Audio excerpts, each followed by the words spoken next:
The Cracked Helm, Why Halo Reach's Last Level is Masterful, by Analyze. Alright, I'm going to have to start with a confession. I was not a big fan of Halo Reach on a storytelling level. Sure, the gameplay was good enough, and it had lots of flashy moments and pretty lights, but the characters were as flat as cardboard that fell underneath a steamroller. There's about as much character development in the game as there is religious tolerance in the Covenant. There were numerous inconsistencies and retcons with the world, like the Pillar of Autumn conveniently landing on Reach, and it has really less of a story so much as a mosaic of, admittedly fun, levels taped together with off-brand duct tape. And yet, to my everlasting surprise, it is this game's final bonus level, There'll Be Another Time, which has always stuck with me, even after nearly a decade, as one of the best ever in a Halo game. Above the Covenant with its dual scarabs, above Assault on the Control Room with its wraiths, and even above the library. Ooh, well, isn't that enticing? Let's start by recapping this level. After delivering the inexplicable Cortana chip to the magically teleporting Pillar of Autumn, after seeing every member of your team die, you sit on the ground and see the ship leave without you. Thanks, Keys, you inconsiderate dick. Unlike just a little earlier, there are no more other characters to talk to, and no more allies around you. Instead, you are dropped out of cinematic mode into a war-torn and destroyed landscape with one mission: survive. Hordes of Covenant enemies start arriving on their ships. You can barely see in the distance through the thick fog, but nevertheless, you have one certainty: they're coming for you. You rush over the ashen wastelands and into blown-out bunkers barely holding together. You shoot, you run, you try to remain alive, but more and more throngs of monsters keep coming over those hills, bearing their weapons of hot plasma, shouting in their alien tongue. There might be hundreds or thousands of them, and they're all looking to kill you. If you're familiar with the Halo universe, you know there is no point. Reach will fall to the Covenant, and despite what the tricksy little objective says, you cannot survive. It is a story the ending of which you already know, yet you press on and fight as best as you can.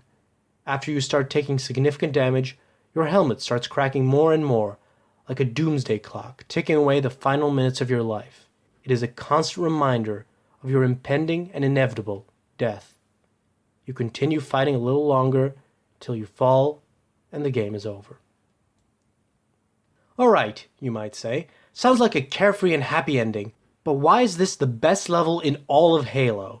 Why is it masterful? Because this level is a synthesis of everything Halo is about. In just a few minutes of gameplay, depending on how good you are, it manages to cut through to the heart of the series. Because Halo is a game series about inevitability. When you start up the first game, you're in a lone ship drifting through space, far away from all help, running from the complete destruction of one of humanity's most powerful worlds, its last remaining fortress world beside Earth. An entire fleet of alien enemies is pursuing you, and the rest of the Pillar of Autumn's crew. The very first thing you have to do in the game is abandon your own ship and see it crash down, leaving you stranded and alone. On top of that, there are tens of thousands, if not millions of enemies after all of you. When you press start on the game, you've essentially already lost. There aren't enough rose-tinted glasses in the world to make that shit sound optimistic. But does it sound familiar? In the broader Halo universe, this is true for humanity as a whole as well. Since the first day humanity encountered the Covenant, they've been hopelessly outmatched. Technologically inferior, humanity's mighty army is a tiny blip among the legions of the Covenant. Humanity's number of worlds, insignificant next to theirs. Humanity's largest ships, not a fourth the size. And they have a lot more of them. Our worlds have been slowly obliterated, each and every one of them glassed so no living being could live on their barren surface anymore. We are being wiped out, and we are down to our last days as a species, standing before an inexorable war machine. But it goes even deeper, because this sort of situation is not limited to the present day. We can find a clear parallel in Halo's history. The war between the Covenant and humanity is merely replaying what has already happened before. The Foreigners fought the Flood for centuries. If the Covenant are unreasonable religious zealots, the Flood are much worse. Humanity had little chance of reasoning with the Covenant, but they were at least an understandable enemy, doing what they did for goals recognizable to us. For zealotry, for power, due to commands of their higher-ups, the Flood are nothing like this. They are a mindless swarm that seeks to only consume and assimilate. It has no other goal but to kill everything, and it has the exponential growth to do it. The Flood faced down a civilization hundreds of times more advanced and powerful than any human faction or any species in the Covenant.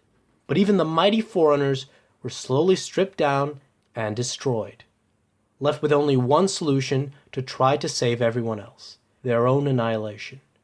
In retrospect, it was the inevitable end of the encounter. So now that that's been clarified, what does it have to do with this last level?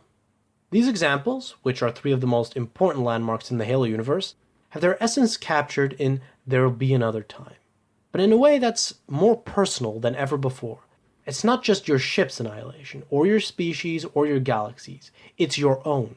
And as you march towards it, you slowly see it crack into focus before you, reflected on your own helmet. It's not just that you are outnumbered, it's that you are alone. It's not just that the odds are stacked against you, it's that you already know how the story ends. You already know how this character of Noble 6, whom you have inhabited for the entire game, will die. It is the Forerunner Flood War, it is the Human Covenant War, it is the Pillar of Autumn versus the Covenant, it is the Halo universe writ small. This all sounds pretty bleak and depressing, hardly an inspiring message for the kiddies, and it is bleak and depressing. But there is a ray of sunshine round this dark cloud, because of one fact: you fight. In the first game, despite every single one of the odds stacked against you, and the apparent inevitability of your defeat, you rise to the challenge. You defeat the unstoppable Covenant Armada, which wasn't so unstoppable after all, destroy the ring, thereby stopping the voracious Flood from om-nom-numbing on the entire galaxy, and escape alive with Cortana. And Johnson, of course, because the ending where you hug that elite isn't canon, even though I will never forget their forbidden love. In the Human Covenant War, which seemed so unwinnable, humanity fights on. By the end of it, it stands victorious, more powerful and more advanced than they could have possibly imagined, and with the elites as their new friends at their back, their energy swords sheathed. The Forerunners fought on too, though they could not defeat the Flood. Despite their heroic efforts, they were destroyed. But through their struggle and self-sacrifice, they left the galaxy for other species to inherit, and life to bloom again across the Milky Way. They all stood victorious in the end, in their own way. Because no matter how impossible the odds seemed, no matter how many armadas were thrown their way, or how many deaths they suffered, they did not give up. They fought on with all their strength and determination. They fought on through all the sacrifices and the horror, and a better world came of it. In Reach's final mission, you've already saved the world by delivering the chip. The only goal given to you is to live.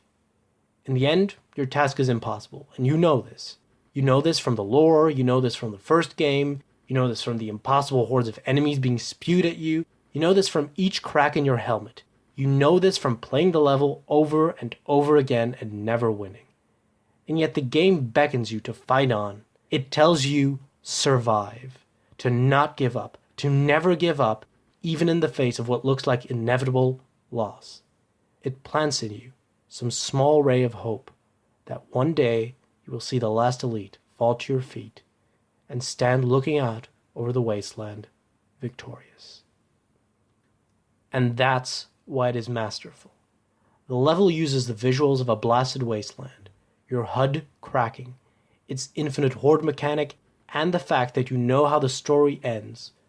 All of this towards the singular goal of driving home the point of Halo as a series. No matter how desperate things seem in your life, no matter how dark the times, no matter how inevitable defeat appears to be, as long as you fight on, a better world will come of it. So long as you fight on, there is hope.